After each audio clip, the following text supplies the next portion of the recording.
Bonjour à tous. En Côte d'Or, la vague de froid s'installe durablement. Des températures négatives annoncées toute la semaine, jusqu'à -7 degrés la nuit. La préfecture a déclenché une mesure d'urgence pour protéger les personnes les plus exposées. Hébergement, maraude, accueil de jour renforcé. L'État passe en mode vigilance maximale. Adam Ferronnier. Oui, face à un froid jugé dangereux, le préfet de la Côte d'Or a activé ce lundi le plan grand froid. Objectif, éviter que des personnes dorment dehors alors que le thermomètre descend bien en dessous de zéro. La mesure centrale, c'est le dispositif zéro refus. Toute personne appelant le 115 doit se voir proposer une solution d'hébergement, même au-delà des capacités habituelles. Des places supplémentaires ont d'ailleurs été ouvertes en urgence. En parallèle, les maraudes associatives sont renforcées avec davantage de passages pour repérer les personnes isolées et les accueils de jour élargissent leurs horaires pour offrir un abri chauffé en journée. Un dispositif garanti au moins jusqu'au 1er janvier qui pourrait être prolongé si le gel persiste. Un appel peut suffire à sauver une vie. Si vous croisez une personne en difficulté dans la rue, un seul réflexe, appelez le 115, un numéro gratuit, joignable 24 heures sur 24. Le plan grand froid est également activé dans le Jura, le Doubs et la Saône-et-Loire. Un grave accident a coûté la vie à un adolescent mardi soir à Givry, près de Chalon-sur-Saône. Une moto a percuté hier soir une voiture sur la départementale 981.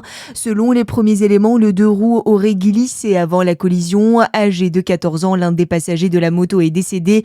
L'autre, mineur, lui aussi a été pris en charge en urgence et évacué par hélicoptère vers Dijon. Son pronostic vital est engagé. Un grave incendie près d'Arnay-le-Duc en Côte d'Or. Un homme a été grièvement blessé dans le feu de son logement à Alray. L'incendie s'est déclaré dans une maison. À l'arrivée des secours, l'occupant se trouvait encore à l'intérieur. Il a pu être extrait et transporté en urgence au centre hospitalier de Beaune. Plus de 30 sapeurs-pompiers de Côte d'Or ont été mobilisés pour maîtriser les flammes. Dans le reste de l'actualité, ce sont les avant-derniers vœux de son quinquennat. Le traditionnel discours de fin d'année du président est diffusé ce soir à 20h et Emmanuel Macron devrait axer son propos sur la lutte contre le pessimisme et notamment le French bashing. Et aucune forme de violence ne sera tolérée pour le réveillon du Nouvel An. Les mots hier soir du ministre de l'Intérieur Laurent Nunez qui était sur le plateau du 20h de France 2. Il a affirmé prôner la tolérance zéro face au risque de violence lors de cette nuit de la Saint-Sylvestre.